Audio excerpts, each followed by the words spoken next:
I grew up in a main non-denominational church, and missions was such a low-key thing. I'm not sure that our denomination even had many missionaries. I heard about one that was famous, but never met her. She had died before I was born. Then I went to Laterno University, met Mrs. Laterno, and they were Christian Missionary Alliance. I attended an Alliance church there for a couple of years and thought it was the best thing that ever happened to me after I became a Christian. Then I spent some time messing around with the Baptists, and it turned out to be less than positive, although we had some missionaries in that church. But when I returned to the Alliance in 1992, I knew I was there for one thing. I just enjoy missionaries and missions. I've been on the mission field 6 times, sometimes for a period of time, other times briefly. But missionaries to the Alliance hold a very special spot in our hearts. There are 2,200 churches, Alliance churches in the States, and how many overseas? 60,000 overseas. We love missionaries, and missionaries love planting churches and all that stuff. So we have the pleasure of having 3 missionaries in church with us today, old friends from Indonesia, and planting churches and ministering. So they're going to come and share with us what God is doing in Indonesia, because it's still in their hearts. So Judy and Ann and Frank, George, come bless us, all right?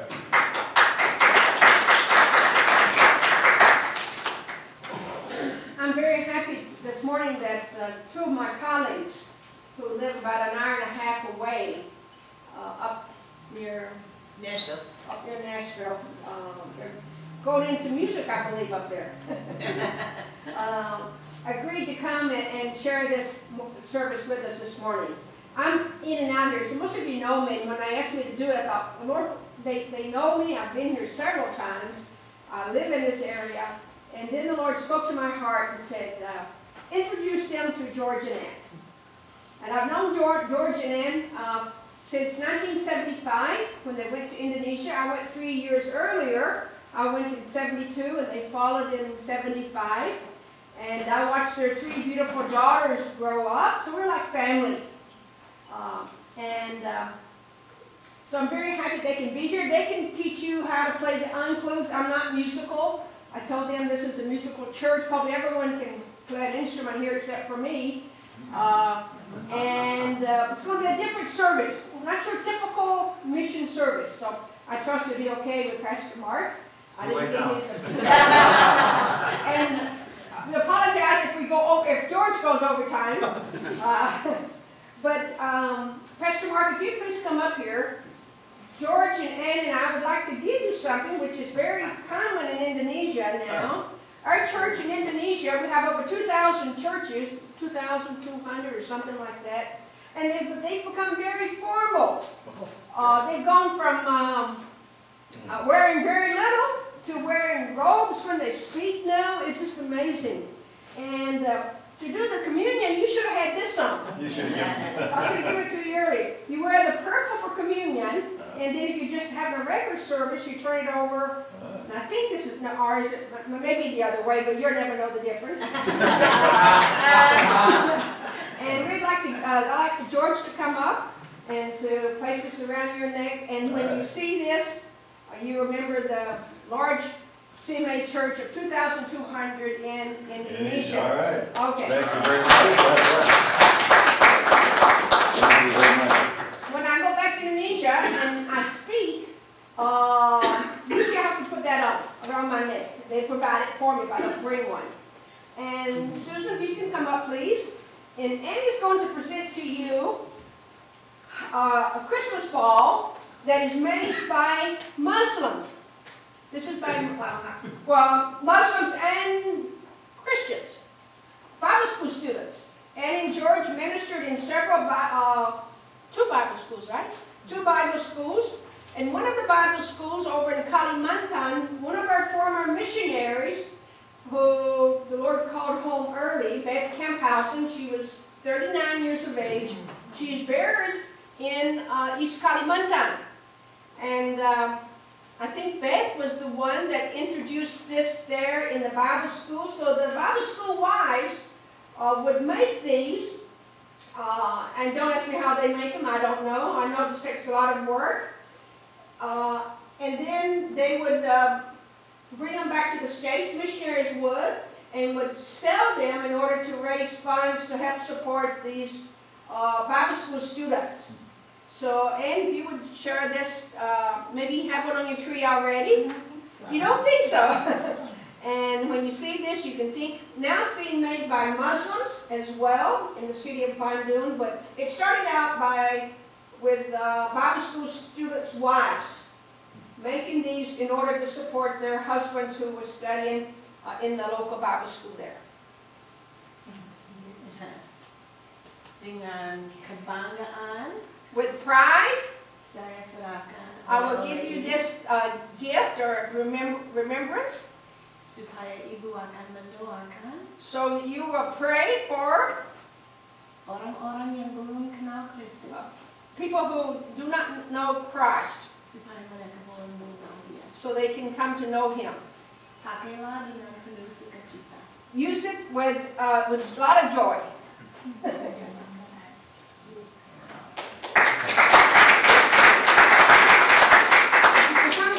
I'll be sharing more about my recent trip to Indonesia and what God is doing in the country. They've gone through, I call them plagues, plagues, I guess is the correct word. Earthquakes recently and tsunamis, and the recent tsunami where they had all the mud, where people just swallowed up in mud, or where the ground just opened up and just swallowed people up. So tomorrow night I'll be sharing more about that and what God is doing. But the rest of the service I'm going to give over to George and Ann, because they're like me, they're long speakers, so I've taken too much time. But it's a real honor for me to introduce to you George and Ann Hobbs, and I think maybe George will share more briefly about their family and what they're doing, whatever. Okay, George. He's wearing the typical Indonesian hat. It was made famous by, actually Muslims wear it, but Christians do as well. You're a Christian, right? Yeah. Okay. So this is George Hobbs, my good friend for many years, and I will get out of the way. It's good to be here, to be with you this morning. And can you hear me way in the back? Okay. I'm dressed very formally, by the way. The President of Indonesia would go in this kind of style. This is a batik shirt. And you can study about batik later, but it's taking wax, put it on the shirt, put dye on the shirt, take wax off, put more on, dye it again. And it takes a lot of work. This is three colors. And so you can imagine all the work it takes to do it. And this is a very formal style for Indonesia. Of course, they have other styles that are just as formal as well. Something I'll share about our family. We have 3 daughters. Our oldest just passed away last year. She lived in Australia with her kids. She married a young man from Australia, an MK, and raised a wonderful family there. Our second daughter is in Papua New Guinea with Wycliffe Bible translators, and she's got 5 kids. She had a surprise package of twins. Really brought on a big family. But they're working with 11 languages at once. They work with translators from the villages. So the village has to choose a translator. Because if they don't choose a translator, they don't care about what they're doing. They choose a translator, then they'll receive the translation. So they're working with the 11 languages and working through the scriptures together.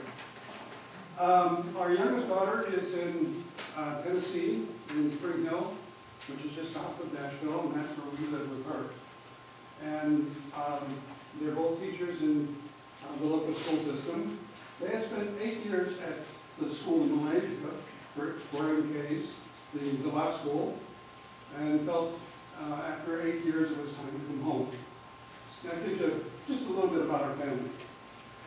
Now, up here, I have, you know, some bamboo. Bamboo is quite important in Indonesia. You'll find lots of things made from bamboo. You'll find that, traditionally they built scaffolding out of bamboo.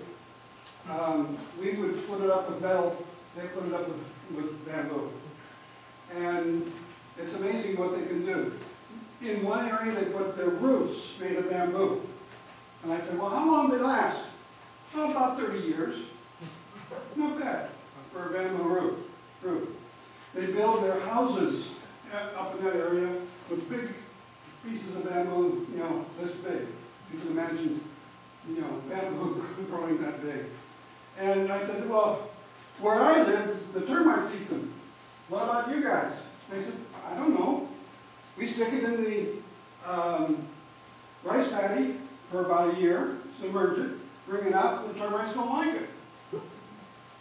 So otherwise, you know, I don't know what that does to it, but they have wonderful houses made of bamboo.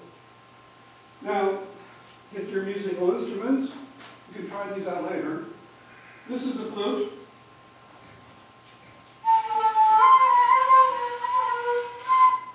You notice I'm not a musician in this area. 3 different kinds of sizes. Try them out later. Now this is an interesting thing. It's like a xylophone.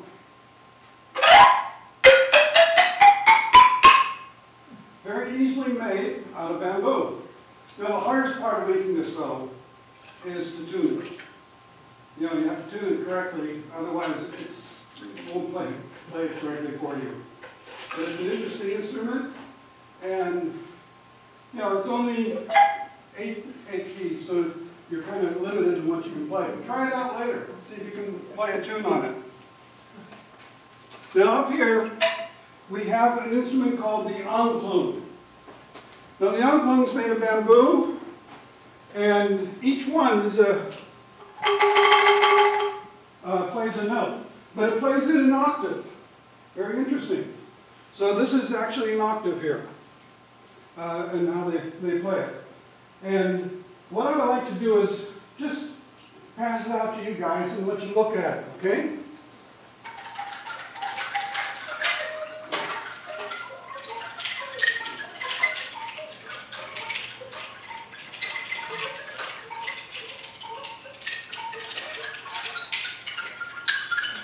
Sorry, dear. They don't break, don't worry. And if they did, they're duct taped together now. They're duct tape, or wood glue puts them back together too. Indonesia is held together by duct tape. When you're a new missionary, the chairman settles you down and he goes, this is a rupiah. This is what you use in the marketplace to buy your vegetables. And this is duct tape. So you will survive.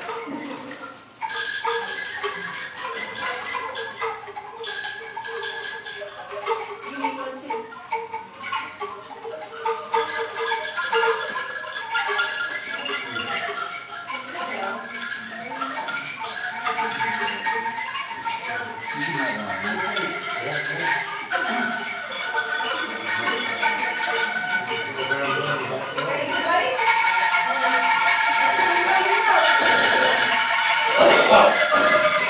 Now, everybody who has one come on in front.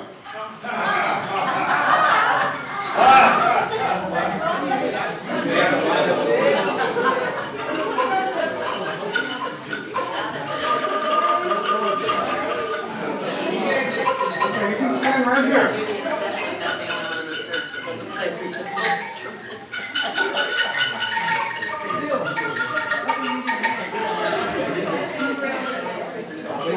Come on,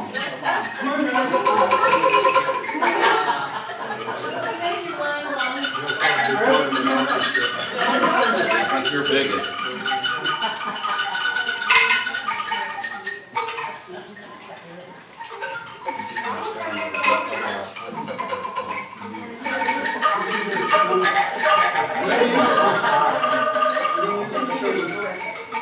Okay, everybody quiet. You hold the ankhung like this. Okay? In your left hand, or right hand, whichever, it doesn't matter. Okay? That's like a hinge. You don't shake it up and down, there's no sound. But you just go left and right.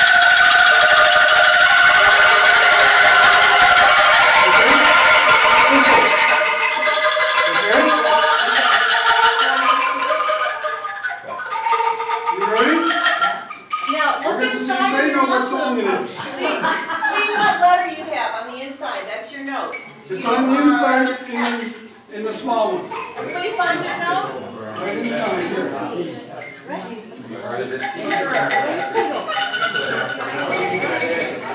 Everybody ready? Right in here.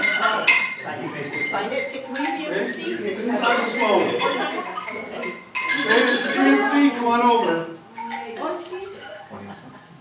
So I'm going to point to your letter and just shake the ankhung until I move to the next one. If I stay there, that means, you know, it's more beats, so you keep going. Is everybody ready? Yeah. Everybody knows what your letter is? All right. Indonesians say satu dua tiga. That's how you start, okay? 1, 2, 3. Satu dua tiga.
When you're singing along and everything, your brothers and sisters who know Jesus in Indonesia are singing this way. It's a different language, same song, same Jesus. So you can really just picture yourself together with them this morning. Here we go.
comes up with different things that he has to decide about.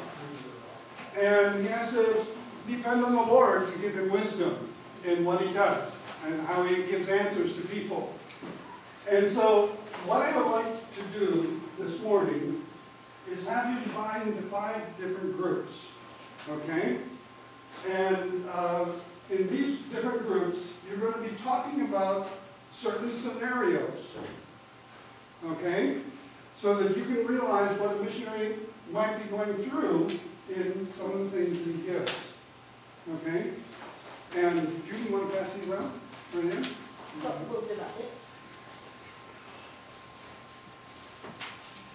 So we're going to mix you up a little bit. We're going to number you off. And you remember your numbers. This way you'll get some interaction.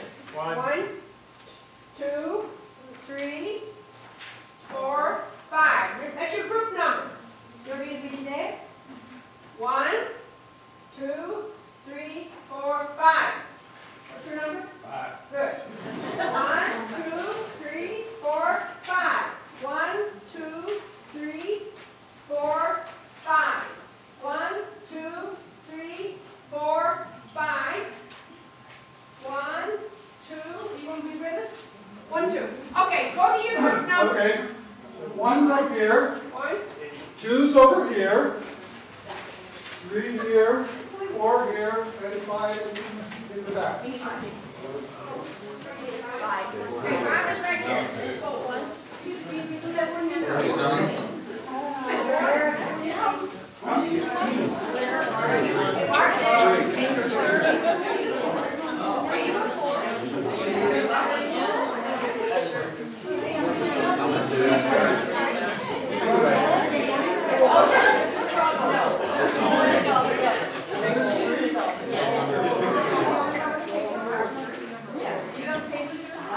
Okay, is everyone have this paper?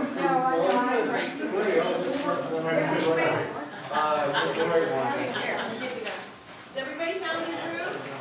Okay, George, pick up one here. Anybody need paper? Face each other. Yeah, try to face each other a little bit. If you guys get over. Well, whatever. You got 2 members over here. Okay, choose one person to report, okay? Turn over this way. Yeah, yeah. You guys, what's your name?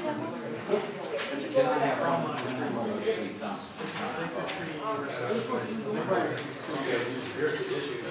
It's, We're to report later. You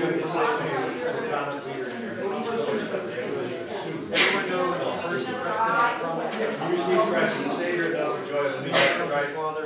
Yes, you bring all these fetishes, fathers, they're all burned. Who wants to follow Christ in every possible way? Mr. Snoop has 2 wives. How would you? One advice would be given about the wife. The wife sent back in Indonesia is disgraced on the financial problem of the family. The Bible talks about having one wife.